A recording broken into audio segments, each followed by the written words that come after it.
नमस्कार दोस्तों, एक बार फिर से स्वागत है आपका अपने यूट्यूब चैनल कचौरी स्टडी पॉइंट पे। दोस्तों, अपने साइंस के कुछ टॉपिक पढ़ रहे हैं जिसमें अपने कक्षा 6 और 7 की बायो कंप्लीट कर चुके हैं। आज कक्षा 8 की बायो अपने पढ़ने जा रहे हैं। उसके साथ साथ जो केमिस्ट्री है, फिजिक्स है, वो भी मैं आपको अच्छे से करवाऊँगा। तो पहले अपने क्या करते हैं, जो राजस्थान बोर्ड की बुक है उसमें से सबसे पहले तो अपने बायो को कवर कर रहे हैं। उसके बाद में केमिस्ट्री और फिजिक्स को भी अपने कवर करेंगे। साथ ही जो बच्चे रीट और सीटेट की तैयारी कर रहे हैं उनके लिए ये वीडियो तो कारगर सिद्ध होंगे ही, साथ ही उनके लिए मैं साइकोलॉजी की वीडियो भी अपलोड कर रहा हूँ जिसमें मैंने अधिगम और समायोजन की वीडियो अपलोड कर दी है। तो प्लेलिस्ट में जाके आप उनको भी ज़रूर चेक कीजिएगा और उनको देखिएगा। अगर ये वीडियो आपको पसंद आती है तो दोस्तों इसको लाइक कीजिएगा, अपने मित्रों को शेयर कीजिएगा, और अगर आप चैनल पर नए हो तो प्लीज़ दोस्तों चैनल को सब्सक्राइब कीजिएगा। साथ ही बेल आइकन को प्रेस कर देना ताकि आगामी वीडियो के नोटिफिकेशन आपको मिलते रहें। ठीक है, तो दोस्तों अपने आज जो टॉपिक है ये कक्षा 8 का अध्याय 6 पढ़ेंगे अपने, जिसमें अपने पढ़ेंगे पौधों में जनन। और इसके अनुसार जो चैप्टर है इसमें क्या क्या टॉपिक है वो देखते हैं अपने। जनन में उसके प्रकार और परागण, निषेचन और आनुवंशिकता, ये अपने पढ़ेंगे दोस्तों इस अध्ययन में। सबसे पहले अपने देखते हैं कि जनन एवं उसके प्रकार क्या होते हैं। तो जो काम की चीज़ है वो अपने देखिए दोस्तों। सबसे पहले अपने जो जनन क्या होता है वो देखिए, और इसका साथ साथ में आप नोट्स बनाते रहिए। अगर आपको इसकी पीडीएफ चाहिए तो डिस्क्रिप्शन में आपको टेलीग्राम चैनल मिल जाएगा, वहाँ पे आपको इसकी पीडीएफ भी मिल जाएगी। देखिए, इस पृथ्वी पर प्रत्येक जीव जिसने जन्म लिया है उसकी मृत्यु निश्चित है, चाहे वह पौधा हो या जंतु। इसलिए अपनी जाति का अस्तित्व बनाए रखने के लिए प्रत्येक सजीव अपने समान संतति पैदा करता है। सजीवों का अपने समान की संतति को उत्पन्न करने की प्रक्रिया जनन कहलाती है। सजीवों में यह प्रक्रिया पीढ़ी दर पीढ़ी चलती रहती है ताकि उनकी जातियों का अस्तित्व तथा निरंतरता बनी रहे। आज अपने पादपों में पढ़ रहे हैं तो पादपों में जनन की विधियां देखते हैं। सबसे पहले दोस्तों 4 प्रकार की विधियां होती है। पहली होती है कायिक जनन, दूसरी अलैंगिक जनन, तीसरी है लैंगिक जनन और चौथी है अनिषेक जनन। सबसे पहले कायिक जनन का अध्ययन करते हैं। तो कायिक जनन में देखिए, एक आलू लीजिए, उसे ध्यान से देखिए। उसमें खाँचों में कुछ उभरी हुई संरचनाएं दिखेगी जिन्हें हम आँख कहते हैं। तो आलू आपने देखा होगा, उसमें खाँचे में कुछ हरी हरी सी इस तरीके की व्यवस्थाएं दिखती है, वो क्या होती है, उसकी आँख बोलते हैं अपने। इन आँख युक्त टुकड़ों को काटिए। इन टुकड़ों को मिट्टी में गड्ढा खोदकर बोइए, फिर गड्ढे को मिट्टी से भर दीजिए, नियमित पानी डालिए। कुछ दिनों बाद आलू के टुकड़ों को खोदकर निकाल लीजिए।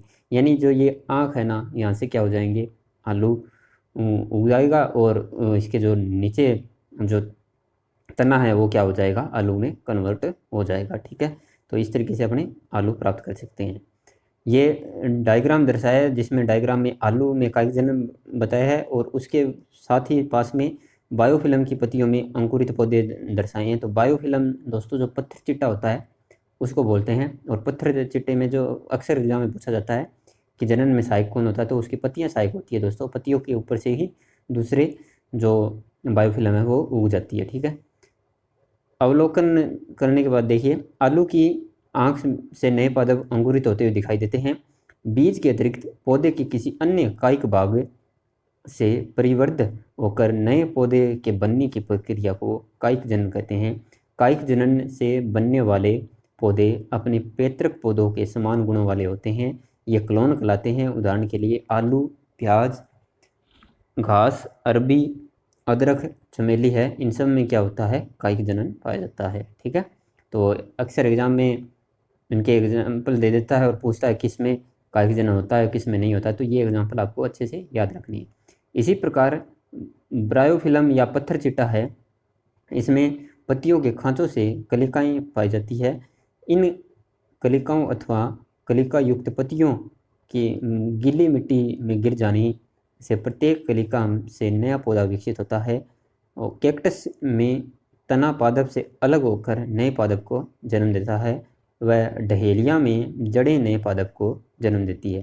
तो अक्सर एग्जाम में ये क्वेश्चन भी आता है कि डहेलिया में कैसे जनन होता है, तो आपको याद रखना है इसमें क्या होगी, जड़ों के माध्यम से यानी, ठीक है।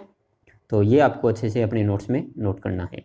अब ये देखिए गुलाब का भी दर्शाया, देखिए गुलाब में भी इस तरीके का जनन पाया जाता है। देखिए एक गुलाब की शाखा को उसकी पूर्व संधि से काटिए। पूर्व संधि तने या शाखा का वह भाग है जहाँ से पत्ती निकलती है। शाखा का यह 10 से 12 सेंटीमीटर लंबा टुकड़ा कर्तन या कलम कहलाता है, जिसे तिरछा काटकर मिट्टी में दबाइए और नियमित पानी दीजिए। अवलोकन करने पर पाओगे कि कलम से नई शाखा को निकलने में कितने दिन लगते हैं। यह कलम धीरे धीरे नए पौधे में परिवर्तित हो जाती है। ये देखिए दोस्तों, गुलाब में कायिक जनन बताया है और किस तरीके से अपने उसकी कलम को लगा के दूसरा पौधा प्राप्त करते हैं। अब कायिक जनन के लाभ देखिए दोस्तों, कायिक जनन से क्या होता है कि पादप कम समय में विकसित हो जाते हैं, ठीक है। इससे पादप से पुष्प व फल कम अवधि में प्राप्त होते हैं। इसमें नवीन पादप एक ही जनक से प्राप्त होते हैं। इससे अनुवांशिकीय समरूप पौधे उगते हैं, जिससे पैतृक लक्षण संरक्षित रहते हैं। तो ये इसके कुछ लाभ है दोस्तों। दूसरा अपने पढ़ रहे हैं अलैंगिक जनन। अलैंगिक जनन में देखिए, इस विधि में नए जीव की उत्पत्ति एक ही जनक से होती है। इस प्रकार जनन में युग्मकों का संलयन नहीं होता है और कोशिकाओं में गुणसूत्र की संख्या समान बनी रहती है। अलैंगिक जनन निम्नलिखित विधियों से होता है। तो ये देखिए, सबसे पहले यीस्ट में मुकुलन दर्शाया है, और यीस्ट में मुकुलन के लिए देखिए गतिविधि देखिए इसकी, अपने घर के नज़दीक या परिक्षेत्र में स्थित बेकरी की दुकान से यीस्ट का पाउडर या यीस्ट केक लीजिए। चुटकी भर यीस्ट को पात्र में लीजिए, जल में डालिए। अब इसमें शक्कर या 1 चम्मच डालकर जल को हिलाइए। अब इस पात्र को गर्म जगह रखिए। अवलोकन करने पर क्या पाओगे, 1 घंटे बाद इस द्रव्य की एक बूंद को कांच की स्लाइड पर रखकर माइक्रोस्कोप से देखिए। आपको चित्र में दर्शाए अनुसार नई यीस्ट कोशिकाएं दिखाई देगी। यीस्ट कोशिकाओं से छोटे बल्ब के रूप में मुकुलन बनती है। मुकुलन धीरे धीरे वृद्धि करती है और जब यह जनक से अलग होती है तो नई यीस्ट कोशिकाओं में परिवर्तित हो जाती है। तो आपको देखिए दोस्तों, याद क्या रखना है कि यीस्ट में है ना, वो मुकुलन के द्वारा जनन होता है, ठीक है। और ये जो जनन है ये दोस्तों किसका एग्जाम्पल है, अलैंगिक जनन का है, ये भी आपको याद रखना है। इसके अलावा विखंडन है, तो स्पाइरो वगैरह में क्या होता है, विखंडन होता है, ये भी आपको याद रखना है। देखिए, आपने तालाब और ठहरे हुए पानी के जलाशयों में हरे रंग की फिसलनदार काई देखी होगी। इन्हें शैवाल कहते हैं। शैवाल अनुकूल परिस्थितियों में खंडन द्वारा तेजी से वृद्धि करते हैं एवं इसका प्रत्येक टुकड़ा वृद्धि कर नया शैवाल निर्मित करता है। उदाहरण के लिए स्पाइरो गायरा। तो ये चित्र में स्पाइरो गायरो का विखंडन दर्शाया है, ठीक है। अगला है बीजाणु निर्माण। ब्रेड के टुकड़ों को अगर नमी में रखा जाए तो कुछ समय पश्चात डबल रोटी पर रुई के जाले के समान कवक उग जाते हैं, जिसे फफूंद कहते हैं।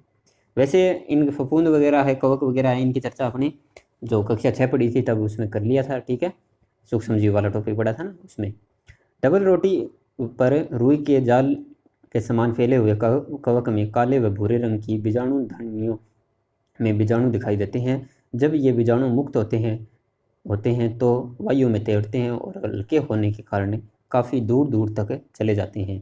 प्रत्येक बीजाणु उच्च ताप और निम्न आर्द्रता जैसी अनुकूल परिस्थितियों में एक कठोर आवरण अपने चारों ओर बना लेता है। अनुकूलन परिस्थितियां आने पर बीजाणु अंकुरित होकर नए कवक जंतुओं में विकसित हो जाते हैं। म्यूकर और राइजोपस है इसके एग्जाम्पल है। इस प्रकार का जनन सामान्यतः निम्न वर्ग के सजीवों जैसे कि शैवाल, कवक, मोर्स व फर्न में होता है। तो ये म्यूकर में भी बीजाणु निर्माण की प्रक्रिया दोस्तों दर्शाई है, इसको भी आप अच्छे से देखिएगा। तीसरा है अपना अलैंगिक जनन। धतूरे का पुष्प लीजिए, उसकी अलग अलग संरचनाओं को पहचानने का प्रयास कीजिए। उसके अलग अलग हिस्सों को एक चार्ट शीट पर चिपकाइए एवं अध्यापक की सहायता से उसे नामांकित करने का प्रयास कीजिए। पुष्प का सबसे बाहरी चक्कर हरी पत्तियां सदृश संरचना का बना होता है। इससे बाह्य दलपुंज कहते हैं। इसका एक सदस्य बाह्य दल कहलाता है। बाह्य दलपुंज के बाद भीतर सफ़ेद पत्तियों का सुंदर सा चक्र दलपुंज कहलाता है। इसका एक सदस्य दल कहलाता है। ये दोनों चक्कर पुष्प के सहायक चक्र कहलाते हैं। ये जनन प्रक्रिया में पुष्प की सहायता करते हैं। पुष्प का अवलोकन कर निम्न सारणी को भरिए। तो ये तो पुष्प की सारी चीज़ें बता दी है, और इसका अवलोकन करके क्या करना है, आपको टेबल बनानी है। ठीक है, ये बाह्य दल वगैरह है, वैसे अपने चैप्टर पढ़ा था पीछे, एक वीडियो में मैंने आपको यह करवाया भी है, दोबारा इसको कर रहे हैं दोस्तों। देखिए, ये जो पुष्प का नीचे वाला है ये पर्णवृंत हो गया, उसके बाद ये बाह्य दल हो गया, और ऊपर ही ऊपर दल हो गया, और इस ये सारे के सारे ये जैसे 5 संरचना जैसा ये हो गए दलपुंज हो गए। ठीक है, इसी तरीके से इधर पुंकेसर हो गया, वर्तिका हो गई, वर्तिकाग्र हो गए, और अंडाशय हो गया। ठीक है, दलपुंज के अंदर पुष्प के जनन अंग पाए जाते हैं। इसमें पुंकेसर नर जनन अंग और स्त्री केसर मादा जनन अंग होते हैं। एकलिंगी पुष्प कौन से होते हैं दोस्तों? एकलिंगी ऐसे पुष्प जिनमें पुंकेसर अथवा स्त्री केसर में से कोई एक जनन अंग उपस्थित होता है, एकलिंगी पुष्प कहलाते हैं। उदाहरण के लिए मक्का, पपीता, ककड़ी, ये सारे हैं, ये एकलिंगी पुष्प होते हैं। ठीक है, और इसके बाद देखिए द्विलिंगी पुष्प, ऐसे पुष्प जिनमें पुंकेसर और स्त्री केसर दोनों जनन अंग उपस्थित होते हैं, द्विलिंगी पुष्प कहलाते हैं। उदाहरण के लिए सरसों, गुलाब, पिटूनिया, धतूरा, ये सारे इसके उदाहरण हैं। पुंकेसरों में पराग कोष पाए जाते हैं जिनमें असंख्य परागकण निर्मित होते हैं। परागकणों के अंकुरित होने से इनमें नर केंद्रकों का निर्माण होता है। स्त्री केसर में वर्तिकाग्र होता है, वर्तिका होता है, और अंडाशय होते हैं। अंडाशय में एक या अधिक बीजांड हो सकते हैं। मादा युग्मक अथवा अंड निर्माण बीजांड में होता है। तो ये अंडाशय दर्शा रखा है ना दोस्तों इधर इस चित्र में। ठीक है, तो इस तरीके से अपने ये टॉपिक का पहला पार्ट है दोस्तों। सेकंड पार्ट में अपने परागकण वगैरह पढ़ेंगे, क्योंकि अगर इसी में करते हैं तो ये वीडियो काफ़ी लंबा बन जाएगा, और इसका सेकंड पार्ट है उसमें इसका आगे का पार्ट आपको करवा दिया जाएगा अच्छे से। तो आशा करता हूँ कि आपको अच्छे से समझ में आया होगा। अगर इससे में कुछ डाउट है या कुछ समस्याएं या वीडियो संबंधी कुछ दिक्कतें हैं तो आप कमेंट सेक्शन में ज़रूर बताइएगा, ताकि आगामी वीडियो में हम उसको सुधार सकें दोस्तों। तो दोस्तों मिलते हैं इसके नेक्स्ट पार्ट में, तब तक के लिए जय हिंद, वंदे मातरम।